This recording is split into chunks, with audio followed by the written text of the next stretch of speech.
stratosphere and then I'll rip and screaming from your soul. We'll watch it fall.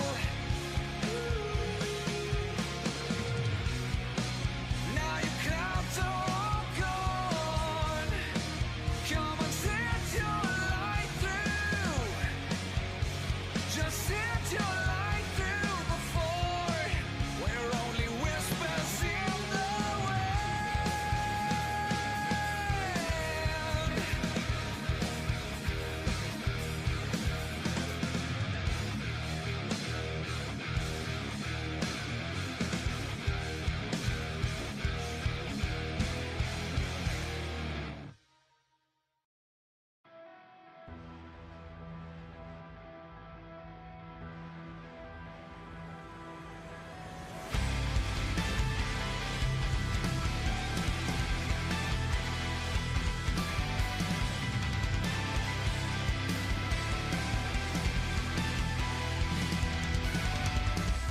You can turn my world upside down, a rush like I've not felt before. I can trust myself. I need you to make it turn. I know.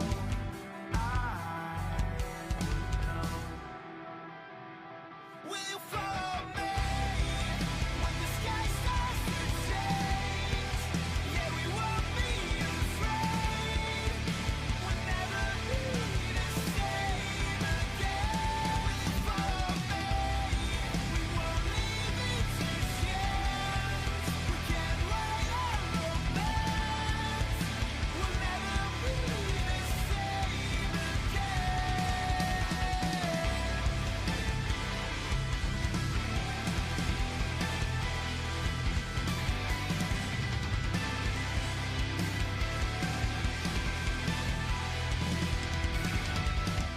I could keep the light from turning into darkness. You'd be my escape.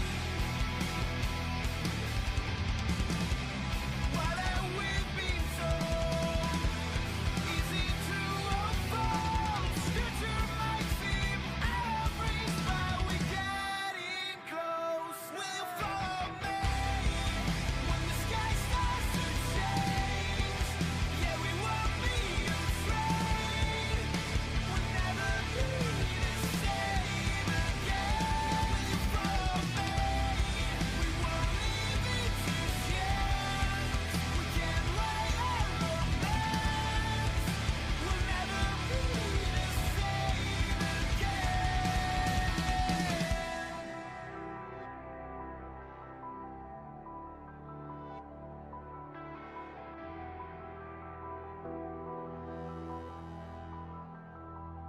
Will you follow me when the sky starts to change? Yeah, we won't be afraid. We'll never be the same again.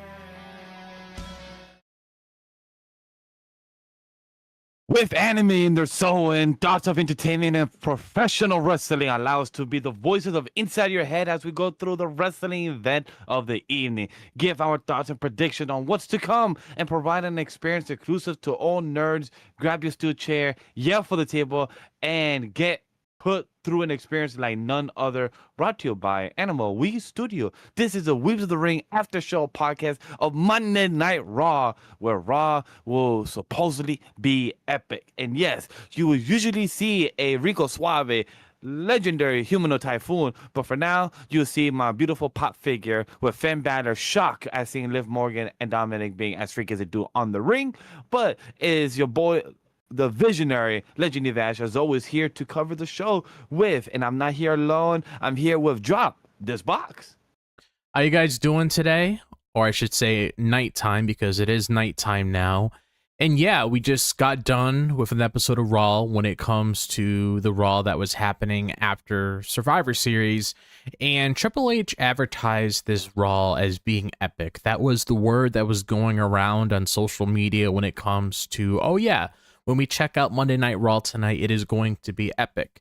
And like you guys can see from the title of the stream, this episode of Raw was not epic. And I feel like moving forward, which I say this now, but it's not going to make a difference anyway, but I'm still going to say it. I feel like moving forward, we should start phrasing things differently because, I mean, you put things out there, not saying I do, not saying Vash does, but people have high expectations when you phrase it. Oh yeah, this is going to be epic, because when I headed into the show, was there some things that are worth talking about? Yes, but this isn't like an epic Raw by any means. Like, it's not at the same caliber as it was last year when it came to like The Rock beating up John Cena. Like, it's definitely not on that level when it comes to how this Raw was structured. But me and Vash will have good conversation tonight. We will express how we feel about certain things when it comes to this show overall. And before I pass the mic back over to Vash, I just want to say thank you guys for all the support when it comes to the growth of Weebs of the Ring. We've been putting out a lot of shorts on here, so we appreciate you guys checking that out. Just in case you don't want to watch the full stream, you see the highlights, you know what me, Watkins, and Vash are talking about. But I'm the genius as the Matt, as you may know me. And yeah, I'm ready to talk about Raw soon. Yes, I do agree on that stance. By the way, chat, it's so weird to not be on camera because I'm talking with my hands. I'm staring at the camera still like I'm talking to you guys, but still it's like a standard experience of what I've been through because, like Drop said, we have Monday Night Raw coverage. I would say this. I'm happy I put out a quick prediction video on our social platform, on our YouTube short, TikTok, and IG, saying that my prediction, what I prefer, I would hope to say LA Knight will be winning versus Gunther, and it wasn't Jey Uso versus Gunther. And I'm glad my prediction actually came true. I didn't think I would be on the whole left side and be thinking like, hey, it actually happened. So that's one of the unexpected turn of events of the night, I would say. I want to ask you, Joe, right before we get into the show, were you also shocked or were you unexpected to actually see a prediction that we thought was kind of obvious that Jay will go over, but it seems like this is more story-driven where him losing will be turning more into his character growth since we saw what happened at the end of the show? So I'm actually very shocked when it comes to the decision that we got tonight because, I mean, I kid you not, guys, I was heading into this episode of Raw, and as soon as the first match of the night started, I was expecting Jay to go over because there has been this narrative online when it comes to, okay, what's the final match going to be before we find out who's going to face Cena during his last match? A lot of people are saying, oh, we're probably going to be getting another Jey Uso versus Gunther final. Thank God that didn't happen because one of the things that I wanted did happen on this show, so I can give it a big thumbs up right here, is doing something a little bit different, actually giving LA Knight the opportunity to progress in his match so he can meet Gunther during the final match that's going to be taking place on SmackDown. So I will say it caught me off guard. I am happy that they are indeed going down this direction. I do agree with that. That's one thing that was very unexpected to see the turn of events, I would say. But hey, we already kind of glossed over it because one thing I would say, the show started very interesting with how they was hyping in that video package with Monday Night Raw as well with Survivor Series. I just want to ask, were you the only one laughing on my end because of how hype and how they cut a lot of stuff out just to show the video package of how great Survivor Series was to them, even though us fans, we saw as very underwhelming. Even 2 days later, still thinking about it, I love what Rhea Ripley said to Charlotte, saying that, hey, I didn't really expect us to be enemies even 48 hours later. So just to see how 48 hours could change. But for me, my thoughts for Survivor Series did not. The show is still slack, and I love how, WWE kind of try to pretend that it was much better than it was. So did you feel the same as well watching that video package in the beginning of the show? I was expecting us to be on there, if I'm being 100% honest, only because we've been gaining a lot of momentum lately. So I really wish that clip of me, you, and Watkins talking about Liv Morgan made it on there. But hey, there's always a chance for us to appear on there in the future. But yeah, that's their job, of course, is to make the event look epic, to make it look spectacular, to make it look like it was the best thing, and everybody was talking about it over the weekend. And they were talking about it over the weekend, but probably not in the way that they expected. Obviously, you're going to have people that watch the show and just enjoy for what it is, and then you have people like me and Vash that watch the show from a different perspective, and we see things that maybe some people don't like calling out, or I don't know. It's just a thing where I look at it where I'm like, okay, like, what are we doing here? And obviously, I'm with you. My stance hasn't changed, and I still feel the same way I did when me, you, and Watkins covered the show on Saturday after it was over. I still feel the same way. Nothing really changed, because I know sometimes you can sit on it and things can change, but no, I still feel the same. I'm glad to hear that, because if we all felt the same, because Chad, guess what? Some people are still hurt even after 48 hours of the event. Just like CM Punk, our world heavyweight champion. CM Punk is out of commission at the moment. He's not here on Monday Night Raw. He is not medically clear to fight, but it seems like he can't even appear on his own show that he's the champion of. But hey, we will talk about that momentarily, because we also got to announce a match coming on January 5th on Monday Night Raw, a Bron Breakker versus CM Punk, because we had Heyman doesn't care who attacks during the War Games, because what he cared about is Bron Breakker did pin CM Punk, and that's what he talked to Adam Pearce. Like, hey, can you just make sure what's going on with the referee? Who was it that saw? We heard drop. Guess who it was that people heard? It was Seth Rollins, and AJ Styles also said that he heard the rumor that that Seth Rollins is walking around without a brace. Again, just like the rumor happened back with SummerSlam, people was predicting this. So the last thing to add before we pass it on to you is that Paul puts over Brock and Drew for assisting and conducting business with the Visionary on Saturday. So a big shout out to Brock and Drew. They're not officially part of the Vision. There was more of a little hired for goon for the weekend. It seems like Logan Paul, on the other hand, is still with the Vision, since he's hanging around with them on a weekly basis. Because we also got Bron Breakker, having that match on the first Raw of 226. So I'm going to pass it on to you, Job. How do you feel about the mystery person not showing up, us finding out who's the hoodie? Most likely he might show up again on January 5th on Monday Night Raw to interrupt that match, or help most likely Bron Breakker win possibility. But what do you think of these turn of events with Paul Heyman and his, saying the thank yous? So I expected him to come out there and thank everybody for participating in the event. So when it comes to that, I wasn't shocked in the slightest.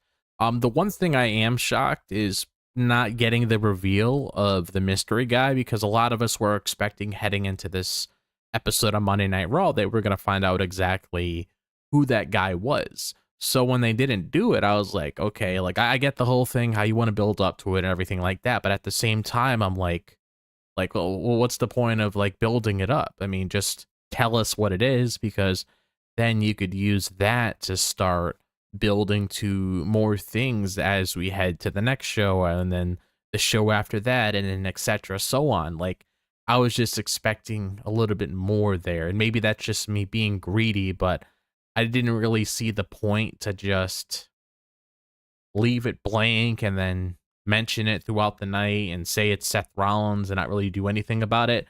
Like, I kind of felt like the way that they did structure this show was like a little off. And I'm not saying the women didn't deserve the main event, but I felt like they could have placed certain things, like swapped things around.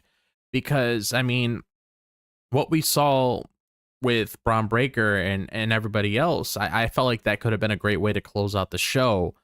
But it didn't really seem like that was the case when it came to what they had written in the script and everything. But I really wish that we found out who the guy was. I mean, it could easily be one of those things, or maybe they want to prolong it until that match that he has with CM Punk, and maybe because of that very guy. Bron is the reason of becoming that champion, but at the same time, Bron Breakker also wants to do it on his own. So I don't really know how fitting that would be, considering that he was pretty upfront about that. But yeah, I don't know how long they're gonna really like play this out and everything, because it's fine if you want to wait this week, whatever. But at least have a game plan. Don't wait until like, I don't know. I honestly feel like we need to find out sometime this month, really, like, especially if you want to end off the year somehow. We all know who it is. I'm pretty confident I know who it is. So it's not really worth waiting a long time to reveal that person. Well, sadly, the dirt sheets, the dirt sheet just said it. I believe it was like the next 30 minutes or hour last that Saturday night when we're doing our show. They kept saying, "Oh, we heard it was this person." I'm like, as much as it's fun to theorize when it comes to One Piece chapters or mangas, we wait a week, right? I would like to also wait when we theorize when the reveal happens and not being told by the dirt sheets. Like, cool, if it's actually Austin Theory and we did the math trying to measure his butt cheeks by the black pants because it's him, cool. But to actually be told by the dirt sheets, it just ruins the fun. If that makes sense. No, I get what you mean, because a lot of us want to wait until it's shown on television, because then you get that shock factor. Even though you might know who it is, it's just waiting to watch it on television, and then it finally gets revealed. It just hits a lot harder that way. But obviously, we're in a day and age where you talked about manga, even before the chapters come out, that stuff gets leaked, everybody knows what happens. And now that you have like all these news reporters or whatever you want to call them reporting on all these different kinds of information coming out, it's hard to avoid it anymore. As much as you try to mute or block or whatever the case may be, you'll eventually find it on the timeline somehow.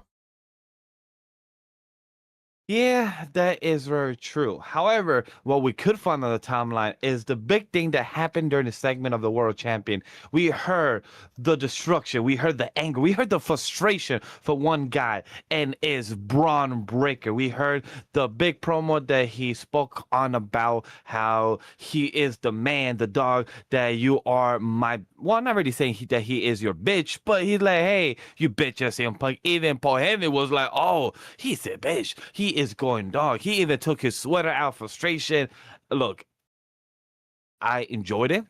I was impressed. And this is the type of person of attitude that we want to put as young and on the main roster and contender for the main title and be with those big dogs. Like he mentioned, that CM Punk said, hey, good job in WrestleMania. And I can't wait to see that you could have promo the big dogs.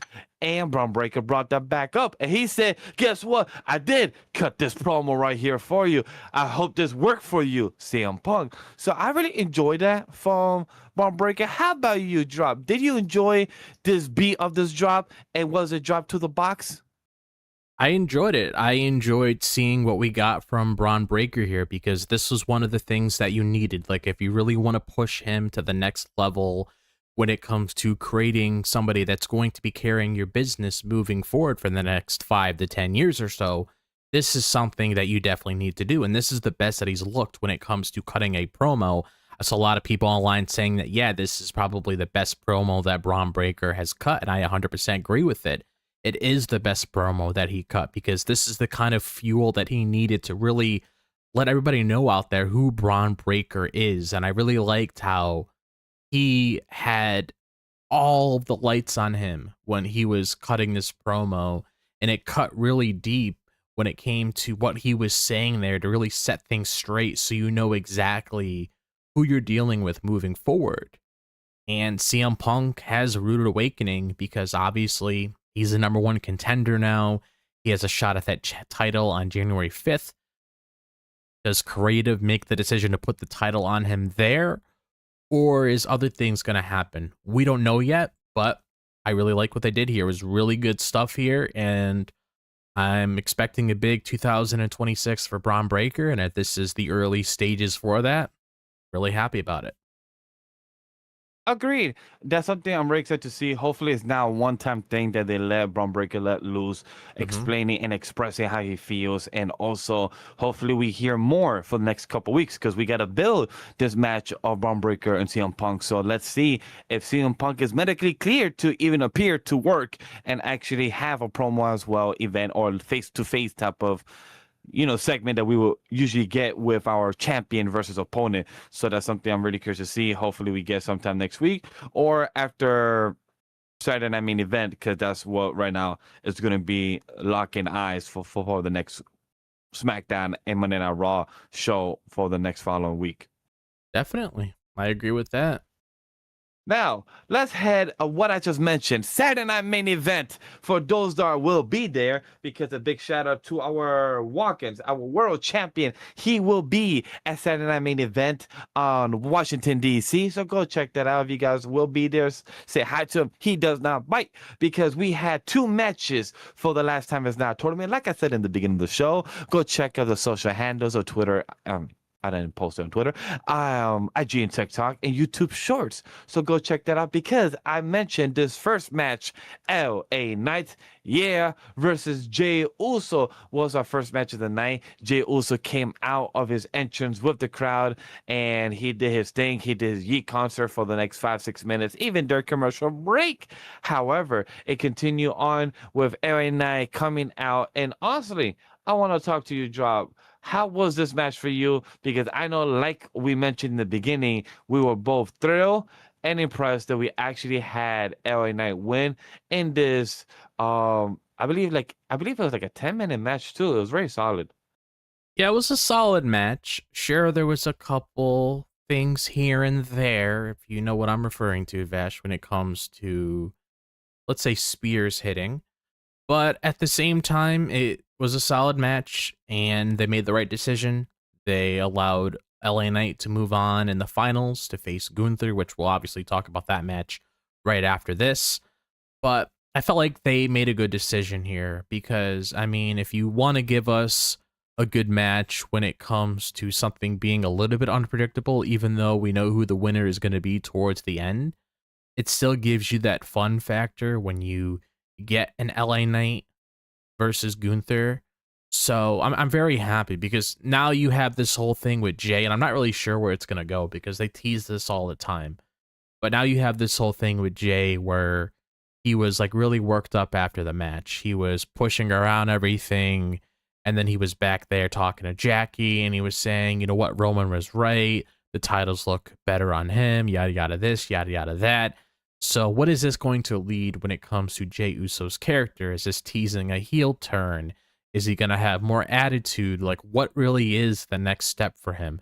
That's what I want them to figure out, because here's the thing, and I'm going to clarify it because some people misread what I said when I was making comments about Jey Uso a few days ago when I came across a post on my X account. I said that one of the main reasons why I didn't really care to see Jey Uso versus Gunther is because it's something that we've seen so many times before. And the way that things started off in 2025 when it came to Jey Uso being the winner of the Royal Rumble, I was okay with it because it was something new, because WWE never really pushes the guy that a lot of people are rooting for. They usually ignore it and they push the people that they want to push. But this year, they actually took a chance with him. They actually gave him a little rub to do something, and that's something that I could appreciate. But then there comes a thing where you overstay your welcome, where it's like you can do this and that with a person, but after a while, if you run out of things to do, you just keep hitting that wall over and over and over again. And the wall's so hard, you're not going to break through that wall. That means get out of the room that you're in and just go down a different path so you could eventually find the exit there. And the reason why I brought up that little terminology there is because, I mean, I'm not really feeling Jey Uso right now. Like, whenever I see Jey Uso on the screen, like, I'm just going to be honest, like, I just get bored because I'm like, what is he bringing to the table that's going to make me feel different the next week and the week after that? Maybe what they're doing right here with this whole character change, or I guess I should label it as this attitude with Jey Uso, maybe it'll get us something a little bit different, because I want them to take advantage of that And I want them to give like some flair to Jay, like actually have him come out a little bit more instead of just being labeled as a meme where he's just always yeeting and yeeting. He could still do it because it's part of his gimmick, but maybe with them giving him a little attitude after this crash out that he did, maybe it might make things a little bit interesting with him moving forward.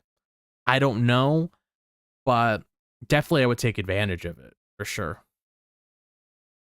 I do agree with that. That's the one thing disappointing when it comes to Jey Uso right now, that I'm not on the hype train. Do I get excited for the Yeet concert? Yes, but does it get overused and you just stop caring for it? And that's not the fun part when you're a fan of the wrestler and you're a fan that you want to see him succeed. And when you feel like, when he even got upset during the match with LA Knight, that when he did the mega suplex and it seemed like he was frustrated that he was part of that, or that something went wrong or not, and he looked like more frustrated than he should have been. And from what I saw on the timeline, people were like, why is he getting frustrated? Well, why is he acting like Randy Orton when it comes to his RKO against Javon Evans, but he still was all good. And I saw the comparison. I saw and I see the call outs when it comes to Jey Uso and what happened recently. It's a tough bargain, but I hope the storyline of what happens with Jay moving forward, with what happened with Jackie at the end, and what's going on that he mentioned, Roman is probably right. The belts look great on him. What about me? I'm curious to see where is the story going to move forward. I saw in the comment section that we might have also a Jay versus Jimmy coming back in the future. I hope not. I hope it's more of a evolution of Jey Uso himself, because he looks like he's been putting the work. I would say that when it comes to his body, I see the difference. He doesn't look as bloated as before. He looks like he's been putting the work, working out, doing the ab workout, but his stamina or his moveset needs to be more consistent, where he's not as sluggish, because that is very noticeable, and also when he's out of breath. Yeah, I do notice that as well. Like, definitely when it comes like the coordination in the ring as well, especially when you're trying to align yourself up with the other guy. Like, it's definitely like very telling. Like, because you see it quite a bit. Like, one thing that I noticed as well, which I alluded to before I started talking, before I pass it over to you, was like that spear that he hit. Like, I don't know if I was the only one that noticed that. I'm pretty sure I'm not. But it's like that No, spear that he hit on like LA Knight, like during the match when he was trying to capitalize and everything. And this might have been when he hit the spear and before he went for the Uso splash. It just looked really sloppy.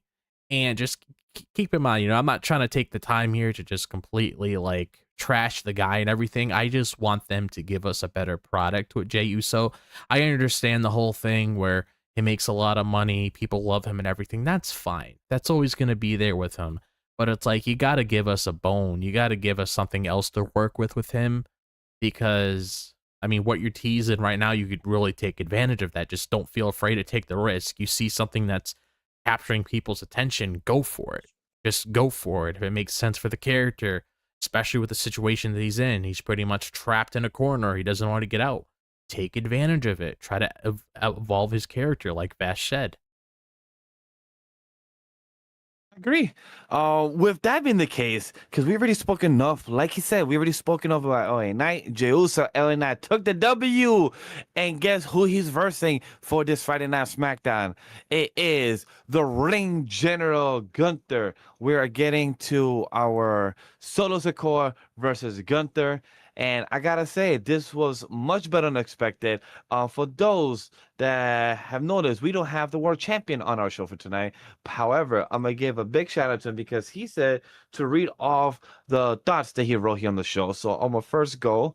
But what happened? Wait, I just want to make sure. Right here. Big Hoss fight between these two, just throwing the bombs at each other, spinning Solo, and Splash isn't enough. As Solo goes and misses the spike, Gunther puts on the sleeper, but Solo pulls out of the turnbuckle pad. Solo and Tonga try to cheat, but the ref catches it all. Gunther takes them both to Dick Kick City and a powerbomb for the win. And Watkins here specifically said, I don't dare anyone to say Gunther is boring. Get the fuck out of here. With that, it can be hell of a challenge to deal of heel versus heel match, and these two put on a fine showing on a Raw. One of Solo best matches, which I agree on the main roster, and definitely agree on the second point as well. And oh, look at the Gunther was part of that, along with Carmelo Hayes having one of his best matches, as well with Javon Evans. But no, people keep calling him he's boring. Get the fuck out of here. With that take, the ring general continues on to make that ring actually mean something more than just what is shown. So those are walking words, word by word, word verbatim. And I just want to say I agree much with that. I have said it many times. As a joke, yes, boring Gunther. When it comes to storyline, he is at times, depending where they place it in the booking, like it was the world champion. It was inconsistent compared to his IC champion reign. It was much of a difference. However, when it comes to this, I've said it multiple times. I've said it also in the short form content that I would have preferred a Carmelo Hayes or an LA Knight as my front runner contender for the last time is now tournament versus John Cena. So I would have preferred LA Knight.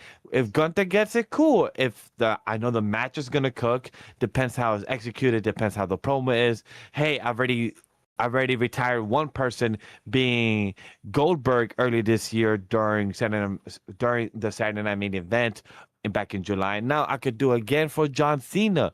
That's a possibility. But Drop, I want to pass it along to you. You heard Watkins word by word verbatim. Now you heard mine. We want to hear your thoughts. Talk to me. So I thought this match was great. Like, if I had to take something from Monday Night Raw that caught my attention, and like I told you and Watkins, there was things in this show that I liked, and there was things in the show I didn't really care for. This falls into the category of things that I liked because I agree. Gunther has been enhancing a lot of people that he's been in the ring with, and that's nothing new. That's a thing that Gunther's just known to do. Because we saw that with Javon Evans, we saw that with Carmelo Hayes, which definitely helps him moving forward, depending on what they decide to do with Carmelo Hayes next. Hopefully we find out the answer with that on Friday.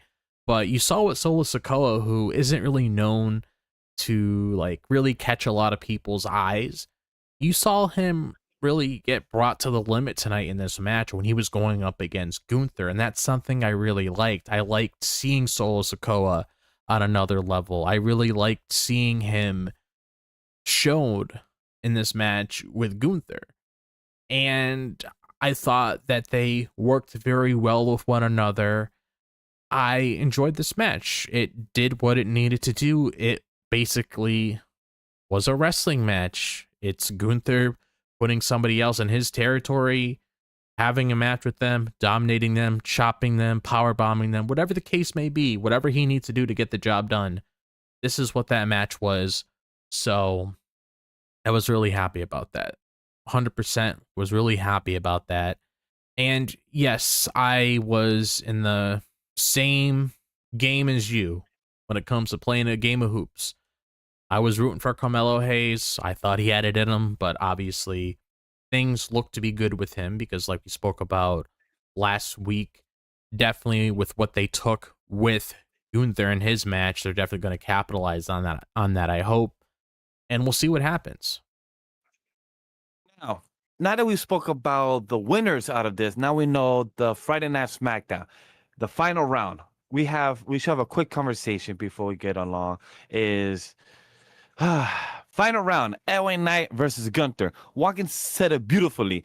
Just how I want my wrestling to go. Make my heart yearn for LA Knight, yeah, to be the victorious winner. But then we have the mind, his gut feeling to say Gunther to win the tournament. We even have chat here saying, Antidote, saying, I didn't want Gunther to win the tournament either, but all the best matches of this tournament has been his. And I can't knock it. Look, do I want Gunther to win? No. Do I care that he wins? Yes. I don't mind if he gets this accolade to his resume. Would I have preferred big Carmelo Hayes, LA Knight, or any other option, even if it was Rusev by any chance? But Gunther and Miles, he didn't see it. He already was well established as a 72 or 75 or 70% as a champion out of this contract under the company.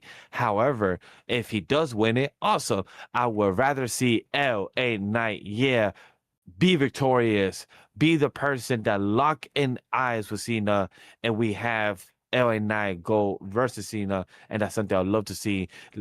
Twist it. Don't be so predictable. Be the ring general, win, and then everyone be like, "Yeah, I saw it coming." No, change it up. We have LA Knight actually take the W where you could have done it for him for King of the Ring, Money in the Bank this year. Give him the W where he lost the opportunity before. So, Drop, how do you feel as well? Any quick prediction, any quick thoughts on how you feel for this match of LA Knight versus Gunther? Is your heart yearning like Watkins? So since we do know who the two people are going to be in the finals, and we'll obviously find out who ends up facing John Cena on Friday, I'm very happy with what we got here. We have LA Knight versus Gunther, which should be a really good match. Both of those guys are going to bring themselves to the next level when it comes to having a good finals match, so I am really looking forward to that. And I thought they made the right choice. They gave us LA Knight, somebody that a lot of people are rooting for. They gave us Gunther, somebody that a lot of people predicted to make it all the way towards the end of this event and potentially win it. He has a good chance to win it because, I mean, that's who I personally see.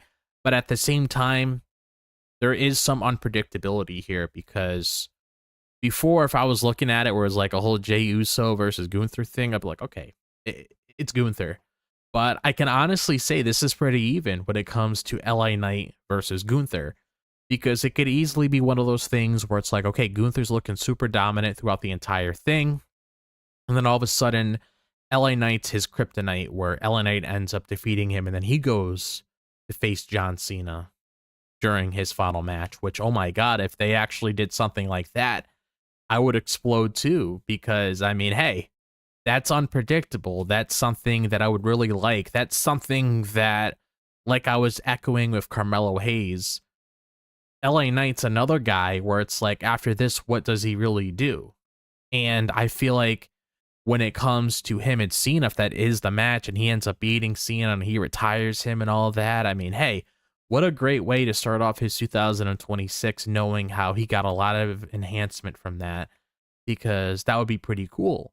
Because the way I also look at it as well is that LA Knight actually owes a lot of thank yous to John Cena, because John Cena is the very reason why he's in the position that he's in now. Because you had LA Knight get himself enhanced when he had that Miz feud, and then he teamed with John Cena, and then things just pretty much went up for LA Knight ever since then. And then he ended up facing Roman Reigns for the WWE title that year during Crown Jewel. So almost in a way, that's kind of coming full circle there. So there's all these different stories to be told. And then you also have the thing with Gunther, where Gunther is on a hit list. He retired Goldberg. Now he could retire John Cena for good. The poster boy, Yep. the guy that had the company on his back for years. That could be something that Gunther could walk with for the rest of his career, and it fits really well with that too. So there's a lot of different avenues that they can go down, and I like that unpredictability here. I feel like you definitely need something like this here, so I'm glad that they made a decision to do LA Knight versus Gunther. I thought it was really smart in their book, and I'm hoping the match is good. I'm hoping they give it time. I'm hoping there's no shenanigans or all these cheap things or whatever. Like, if LA Knight loses, he loses. He still looks good in the match. If Gunther loses, he loses. He still looks good in the match. I'm just hoping for the best here, honestly. I agree. That's a good point. Because if you can hope for the best, because guess what? We are entering our mid-card titles. I mean, sorry, not titles, chat. Mid-card stories. We're entering the first one of the Kabuki Wars. Having no number one contenders. They having nobody to fight. They say, hey, we have no opponents since the War Games, but since they lost, and RhIyo and Io Sky say, hey, we should be going for them since we want some revenge. But guess what? Charlotte Flair and Alexa Bliss said, hold your horse. You can't do that. Why? It's because we still haven't got a rematch. And, things build up from there. They say, hey, if you want to get your match against the Kabuki Warriors, you got problems with them, we got problems with them. Let's just settle our differences in the main event tonight and let everything go loose. And it did. Things happened. Things escalated. We had a main event of shenanigans. But before we get to the shenanigans, into the match itself, Drop, I want to ask you, how did you feel about the altercation, the interaction between these four ladies starting the show to Monday Night RhIyo? So I'll say this. I honestly wasn't expecting Charlotte and Alexa to show up, if I'm being 100% honest with you, because I thought after Survivor Series, it was just going to be Rhea and Io demanding to get their match with the Kabuki Warriors, because I always thought that was the next step after War Games. But then you had Charlotte and Alexa come out, and as much as, like I said, I didn't expect it to happen, it made sense at the same time, because then I was thinking like, oh yeah, they did get their titles taken away from them, so obviously they have unfinished business that hasn't really been resolved yet. And then we have that match with them. So the opening match made sense in regards of like, okay, these ladies want the opportunity at the titles, and the other ones that lost to them also want that opportunity again. So when we had the match itself to main event the show, which I will say, it's nice to see the ladies main event the show every once in a while, and I don't mind it because it makes sense. And I'll actually rephrase myself. If it makes sense to make something the main event, then it makes sense. But I didn't necessarily feel like this match that we had tonight to close out the show really needed to be the main event. If it ended on a different note, where we actually found out who the number one contender is, then okay, that's fine. My main issue with this is the fact of the shenanigans that took place there when it comes to Bailey and Lyra coming out, when it comes to Liv Morgan, Roxanne Perez, and Raquel coming out. You got all these different girls coming out, and of course, you had the Kabuki Warriors. They ended up attacking the people that were competing to get the number one shot towards their titles, and then all these shenanigans played out. I just didn't really like how they structured that there. It's like, we could have got there without that, but okay. I mean, if you look at it this way, it's like, don't you just want one of them to have a clean win, and then you could just go against one group of teams? But now you're going to have this big match where all these different groups of ladies are going up against your titles. I mean, they just put themselves in a bigger hole. It was a small hole, but now it's a big hole, because now you got all these people that you're going to be in a match with defending those titles. Yeah. With that's they made themselves more problems and more enemies. Yeah. Because they could have just let Rhea and Io fight against the Kubiko Warriors if the match that they actually had go one-on-one. I mean, their tag match actually happened, and Charlotte and Alexa or somebody else interrupted, fine. But for you not to even have a contender, the point of this main event, it kind of loses its, I would say it loses its flame. It goes smaller to like you not caring no more. The point of the tag titles for this reason is that we're caring for it. We have these high elevated players or wrestlers, entertainers being and fighting back for the tag titles. So it shows that the tag titles is important, which great for us as fans. But then when you have a DQ of shenanigans, mess it up where we don't even have a established winner, it kind of loses a bit of its flair. And that's something for myself very disappointing, because I would have liked, even if Charlotte, Flair, and Alexa had the rematch, great. Alexa and Charlotte has no problem losing. They're already well established that them doing a loss won't hurt them. It's just because it shows the Kabuki Warriors are that good. It shows that Asuka is that good. They had rivalries with Charlotte, and Kyrie is starting to get more comfortable in her role. And I feel like she's doing much better, even with the chain. Even when Asuka screamed Kyrie earlier in the backstage with Bailey, she was accepted. She's like, oh, she called my name. It's just like kind of like skip away. So it showed a good vibe of her character. So I was very thrown off that they chose this DQ. I understand that they wanted the shenanigans, but you could have still declared a winner between the two opponents of RhIyo and RhIyo versus Charlotte Flair and Alexa. But then they chose not to and just have more of a chaotic where now they could take their time over, hey, next week, Adam Pearce probably by Thursday or Friday, he'll be like, next week on Monday, we're going to have a triple threat or a fatal four-way to decide the winner, or we're going to have a fatal five. And I'm like, sure, I guess. Is more shenanigans or bullshit going to happen, but we're not going to get a winner. Most likely the Kabukers are still going to stay winners, which I'm okay if they were, if it was more storyline driven and not just more of the shenanigans bullshit. Yeah, because my biggest issue with it is like the whole story revolved around RhIyo and RhIyo. So now you're throwing all these other people in here for what reason? Just because you want to get more names involved? I mean, I can get behind the whole Charlotte and Alexa thing because there is unfinished business there. But it's like the whole thing with Bailey and Lyra and then Liv Morgan and Roxanne and Raquel. It's like, okay, I mean, sure, I guess. But it's like the whole story was just RhIyo and RhIyo, and you could have just moved more into that because that wasn't done yet. And then you could have had this match. If they won, they won. If they lost, they lost.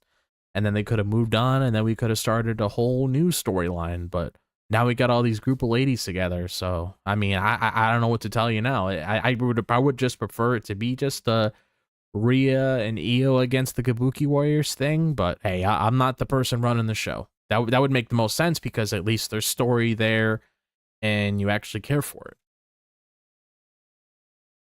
I agree on that because like you said, we had the shenanigans, right? You can't go over the shenanigans because who started the shenanigans, chat?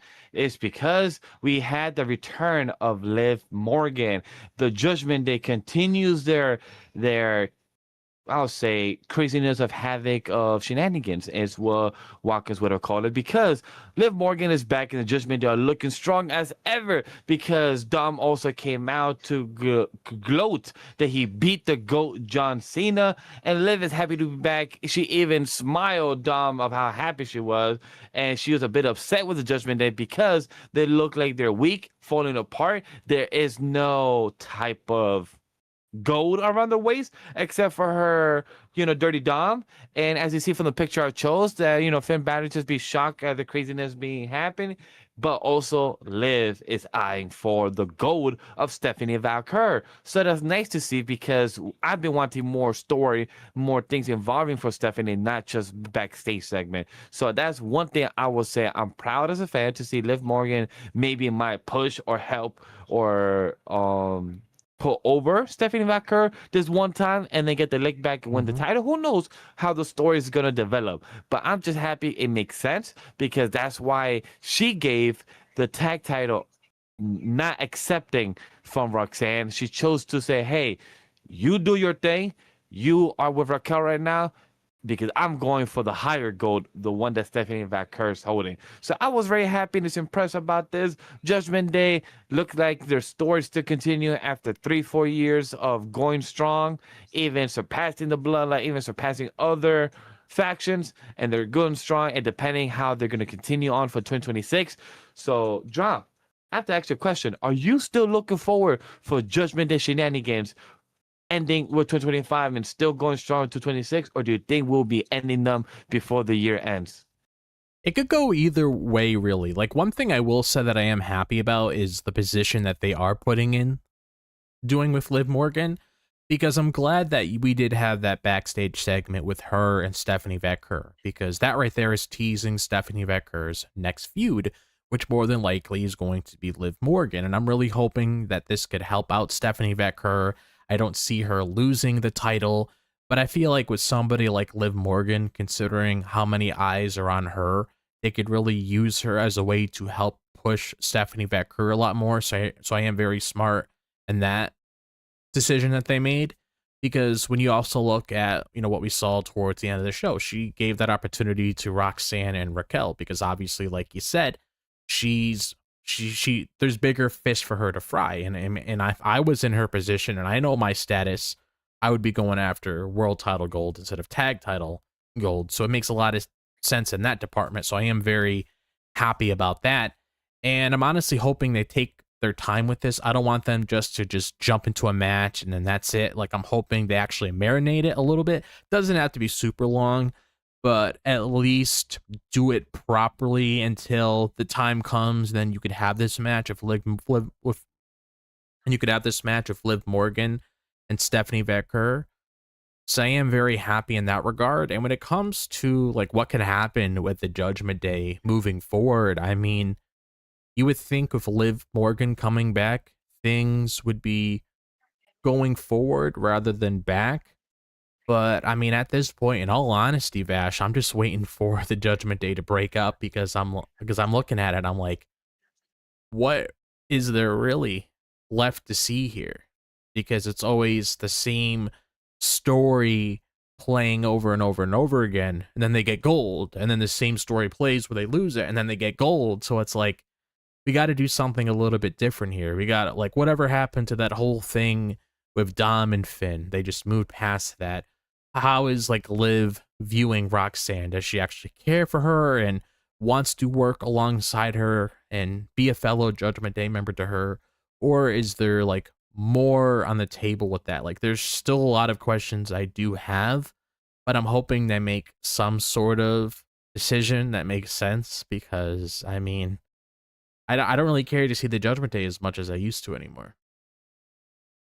Yeah, so you said a few things about the Judgment Day. The one that I'm looking forward to is when is Finn going to be cracking or breaking into Dom's face? Because we know that we've been building that up as well when it comes to Finn Balor versus Dominic Mysterio. We know that that's been a process as well for us to watch, but it hasn't happened yet. We haven't had the it'll pop yet for the storyline, and that's one I'm looking forward to because Finn Balor has opportunity. His wife works for AAA, so that's something that you could continue on. Finn Balor's very loved in AAA when he has appeared with JD and Dom before, so we know that Finn is loved. So they could have had a story with Finn versus the AAA title, Finn versus the IC title for Dom, but we haven't had that yet. So hopefully maybe that happens down the line.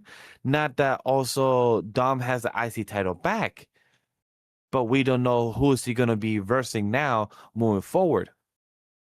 Yeah, that's the thing, because there isn't any clues either. Like, sure, Logan Paul caught some interest in everything. Like, we caught him red-handed, unintended, but, like, what's going on with that? Because now it seems like he's getting into a feud with Rey Mysterio. So Yeah, is this just bragging rights, or is it just I beat you, so I get the shot at the title now? Like, what's really going on here? I don't think he needs to help his son again to pull him over. He's already over. I don't know the stress. Unless Rey Mysterio hasn't won the title, then he needs to complete it as a Grand Slam, then sure. But I believe he has won the IC title before, right? For Rey Mysterio? I don't know. Top of my head, I don't recall either. I can search up chat. If anything, please correct us if you remember top of your head. But unless it's for Ray to complete him like Grand Slam or have him win a gold for a couple weeks, just like John did, just to complete this, probably just have a bucket list, then understandable. But if it's not, Rey Mysterio, I love you, man, but we don't need you in this dumb stuff. Okay, like have other people whip his ass. We don't need you, Ray.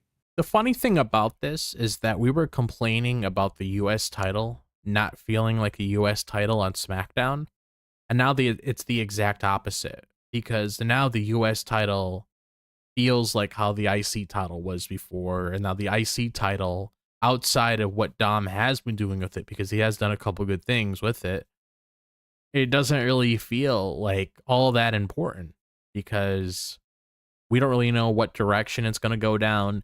And like one of the people that said in our chat, I mean, they should have done something with Dom and Finn by now. They teased it for so long and they haven't done anything with it since then. So it's like, what's going on here? Like that, if you want to talk about like a very compelling storyline to do with two guys where there's a lot of rich history there, you could have done something with Dom and Finn. And yeah, you could say, oh, yeah, that's still in the cards. Don't worry about it. Like, okay, sure. But we shouldn't have gotten it by now. This isn't a new storyline that's just brewing in thin air. Like, it's been teased for so long, we're not capitalizing on it. Like, what's going on there?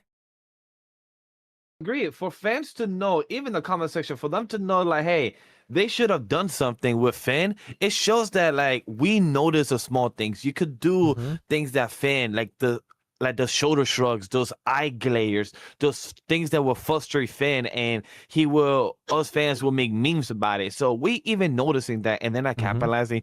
They're losing the momentum. So it depends where they go with Dom for the next couple weeks before they enter to the holiday tour. When they go around the nation. So, and we also have the confirmation that Ray is a two-time IC champ. So for Ray to go back for a IC champ, or even for Dom to be a two-time, all right, cool. What's next for you? Because we know Royal Rumble is on January 30th, and we're also going to be in Saudi Arabia, so we know things are, eventually have to build up for the next couple weeks. We already have a main title match for the world title of CM Punk versus Braun on the first Raw on Netflix of the year. So we are probably gonna build up more stuff that needs to be established. Especially that rumored Finn Balor push that was apparently supposed to happen this year and it never did. Like, they definitely Yeah. need it. They definitely need to start kicking things into gear. Like, I don't know what's taking so long. Like, what's the roadblock here? What are we waiting for? Doesn't make any sense. Hey, it doesn't, but I'm glad we have brought it up, chat. If you also are on the same page where it doesn't make sense when it comes to Finn Balor and why is then again the push that he deserves, because let's talk about a different questionable push or questionable result. I'm curious to know how Drop feels and how the audience feels about this. The World Tag Team titles are finally getting, you know, defended. AJ Dragon Lee versus the New Day, or like I like to say with Watkins, thank God for the New Day is here. Because sadly, I don't know if it was you, Drop, but I thought the New Day was gonna win this. Honestly, I did think that, and they didn't. But AJ Styles, the phenomenal one, and Dragon Lee took the W with a beautiful finisher. Because I enjoy the shit out of that with the way Dragon Lee hit the Hmm. back of Kofi Kingston to transition that into the what's the word I'm looking to transition himself into becoming into the AJ Clash with AJ Styles, and it was so good how Dragon Lee in the background he just went from one side of the ring to the other side and hop over, but where the announce table was, and it was just a well execution of 2 minutes, beautiful choreography done for this pinfall. And like I said, I didn't expect for AJ Styles and Dragon Lee to win, but it's a nice one because for the next week we're getting War Raiders for this match, and I know it's gonna cook. And I love this that we're getting a open challenge in a way, just it's just being announced a week early, so I like that. So how about you, Drop? Were you entertained and did you enjoy this result of the New Day losing and AJ Styles and Dragon Lee winning and keeping their open challenges being announced every week? So I did like that AJ Styles and Dragon Lee won this match, because one thing that I can be very thankful for is the fact that they actually want to push these titles now. Because as soon as they mentioned in the back that, hey, let's give a shot to the War Raiders because we haven't seen them on television forever, it made me happy to hear that, because this is something that I wanted. And when you look at AJ Styles and Dragon Lee on paper, I mean, it's not hard to figure out. They're both great wrestlers. So you put both of those guys together and then having them go up against other teams and having great matches with them, that's only going to make these tag team matches moving forward a lot better. And I'm hoping that they actually like kick it into gear when it comes to the tag team division, because we don't really hear much about it on Monday Night Raw when it comes to those titles. I mean, it was around the Judgment Day and they didn't really do anything with it at all. They were just carrying it around like it was some sort of Halloween prop or something that they got at Spirit Halloween. But now if AJ Lee, which, I mean, hey, makes sense. You might as well just call them that. Like, I don't know if they're afraid that Punk's gonna get upset about it, whatever, but that's essentially what they are. But it's like, do more with this. Like, I want to see after the War Raiders, and if you end up beating them, which I feel like they probably will, give another shot to another team that's not there anymore. Like, just keep the momentum going, because that's something that you need to do in order to give the proper spotlight to these tag titles. Because I remember years ago, one of the things I look forward to the most was seeing tag team matches, and it's unfortunate that they're just absent now on WWE television sometimes. But I'm hoping with what AJ and Dragon Lee are doing together now, I'm hoping that they're pushing these titles so maybe they have the same spotlight as Ilya Dragunov does with the US title on SmackDown. Because if you can get a nice rhythm going with both of those guys, like with Ilya on SmackDown with the US title, and then AJ and Dragon Lee with the world tag titles on Raw, I'd be a happy camper for that. I agree with that.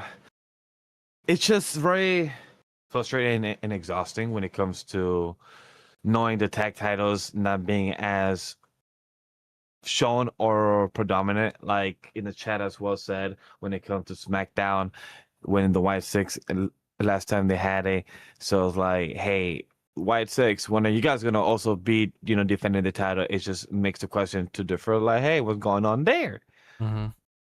Very disappointing in that in that aspect, but hey, without further ado, let's get to the last part of our show, the quickfire segment. We're gonna talk about the one thing that happened that Adam Pierce, spoke about, where's the title going on with Maxine Dupree, and where she at her training. Because I know, hey, at least we get a video package. Because if you guys wonder what that means, Irina wants to first shot of Maxine IC title. We got video package of Maxine training in the dungeon, and we show not Natalia, we show Natty the way that she's shown in Bloodborne, right? Is that Bloodsport? Yes. Right, I believe that's thank you. Bloodsport. We saw the attitude, the character that we have as Natty outside of the WWE product shown in a video package was such an excitement thing to see. So I don't know how you felt, but I was thrilled to see this, and I want to see say from Watkins, he really wished we get the video package during the lead up to Maxine winning the title, but better late than ever. We finally got something. So those were his words. We heard my words, but drop.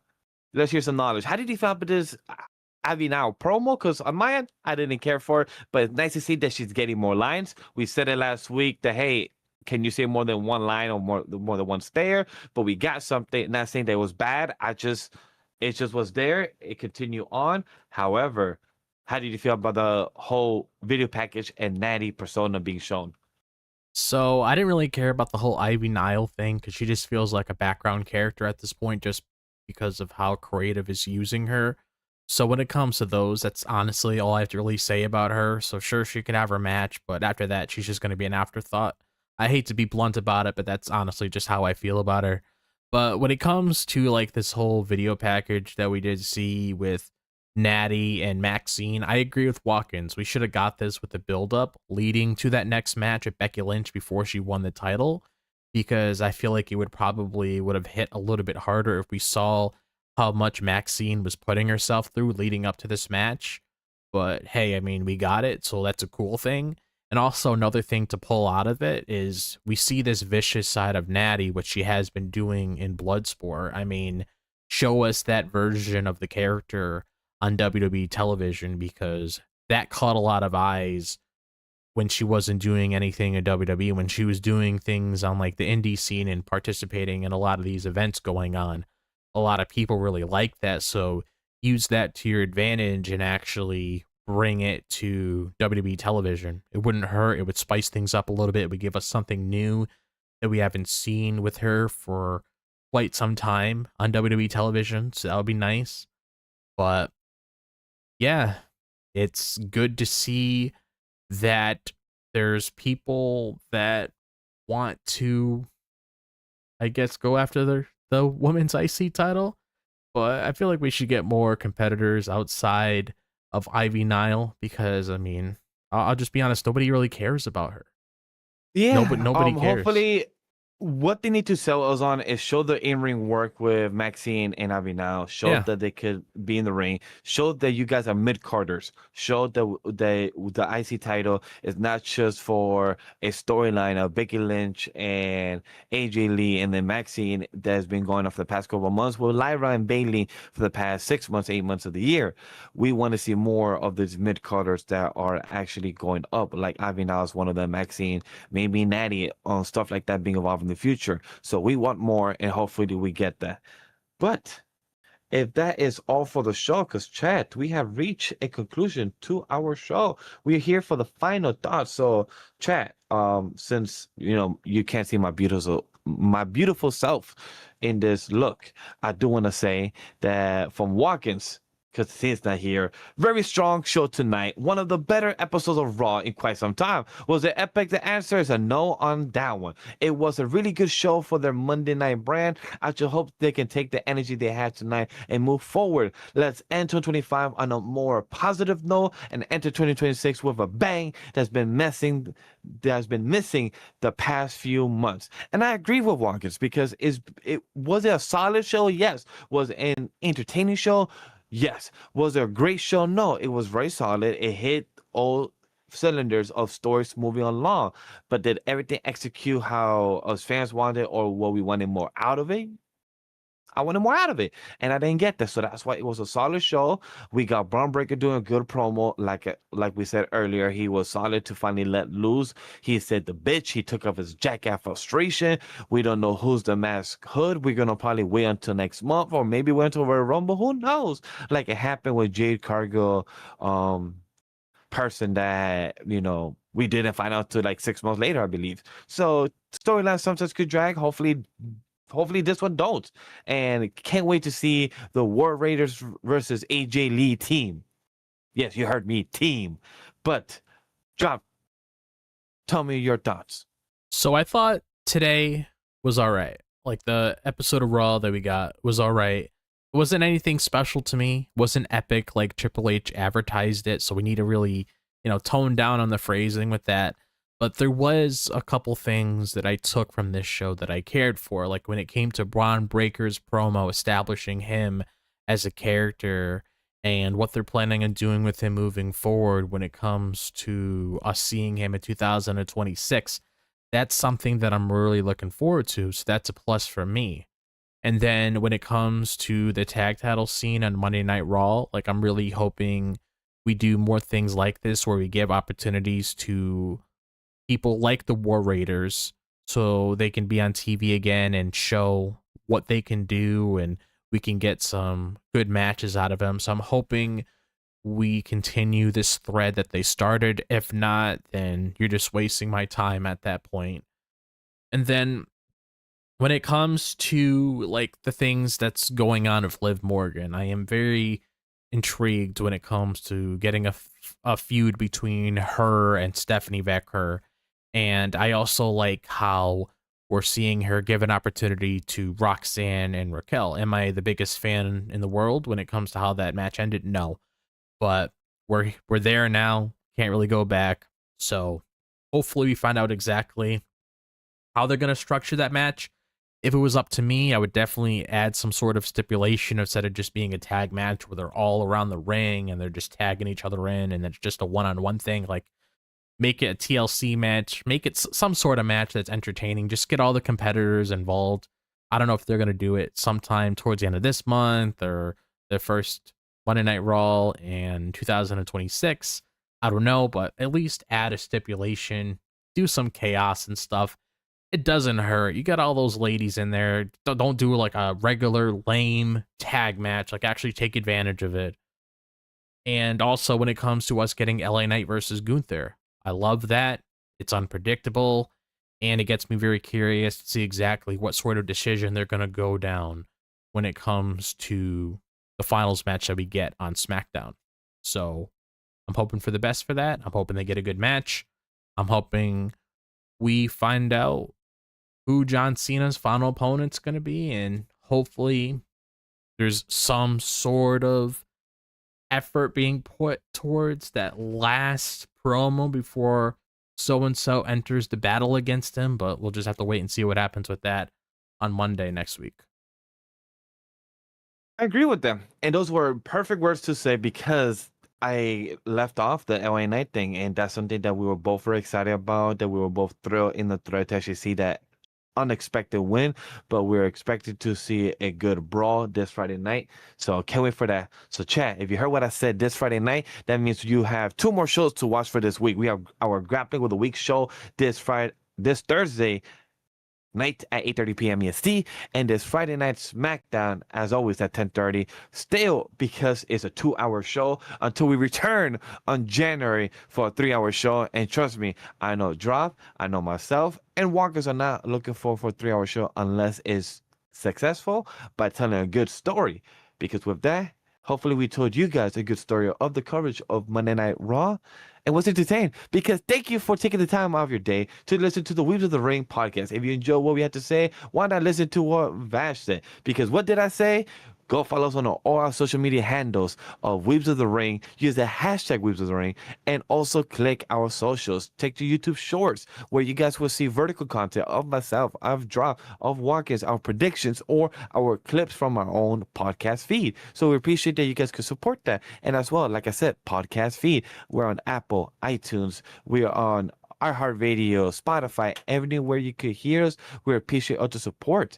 Because additionally, go check out our Discord community down below for the links of where to find us, and you could join the community and as well see the other social media content and YouTube platforms that we are at, like our own personal content. So without that in the way, we are known as Weebs of the Ring on all social platforms. Also, be sure to use the hashtag Weebs of the Ring to interact with us about anything and regarding wrestling before, during, or after our show. Feedback is always appreciated, as we're nothing without you tuning in. Weebs of the Ring is presented by Anima Weebs Studio. Thank you to our production team for all the hard work. Thank you once again for joining us. And remember, no stunt grannies were harmed in the recording of this podcast. Have a good night, everyone. Hasta la vista. Have a good night, guys, and we will see you on Thursday.